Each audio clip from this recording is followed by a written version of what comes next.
Well, it looks like we've got another game to put on our wish list and play. This is being released actually soon, September the 24th. It is called The Forever Winter.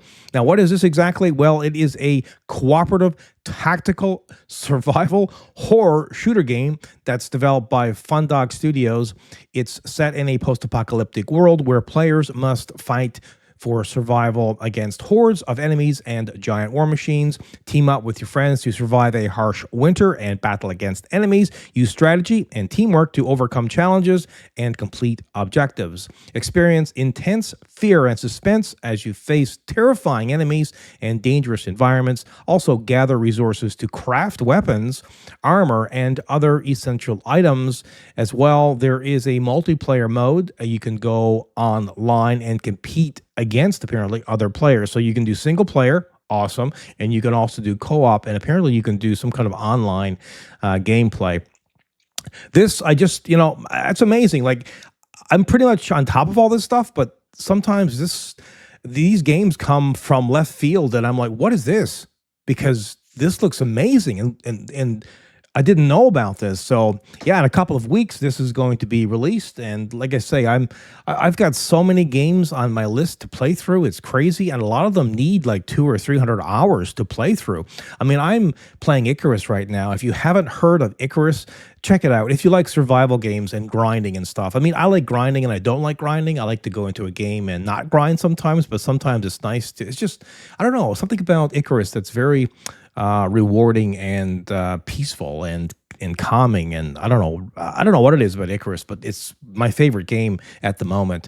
And if you want something on the flip side of Icarus, you go to play something like Gray Zone Warfare. If you haven't checked out early access games, go on Steam and check out some of the early access games. You can pick them up now for, I don't know, between 5 and 15, 20 bucks. And what will happen is, even if you don't play them now, you can dive in to see if they're okay.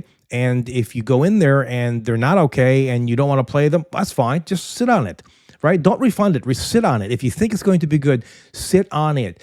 Don't refund it. If it's horrible, refund it. But if people are talking about it, people are excited, and you think that this game is going to be in a year or half a year or sometime in the future is going to be good, then you can dive back into it. And this is what I have been doing, and it's been good, because some of these early access releases, of course, they're indie studios, right? So they don't have a lot of time on their hands. There's 1 or 2 or 3 people in the studio doing it. So, it's going to take them a long time to produce the game. I mean, I'll use an example here. 6 Days in Fallujah, for example. That game is incredible if you're into like a milsim team-based kind of game.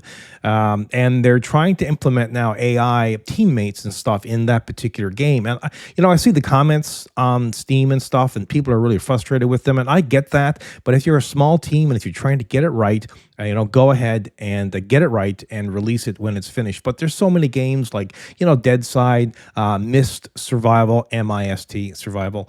There is another one called 0 Hour, and that's kind of like Ready or Not, which is an excellent game as well.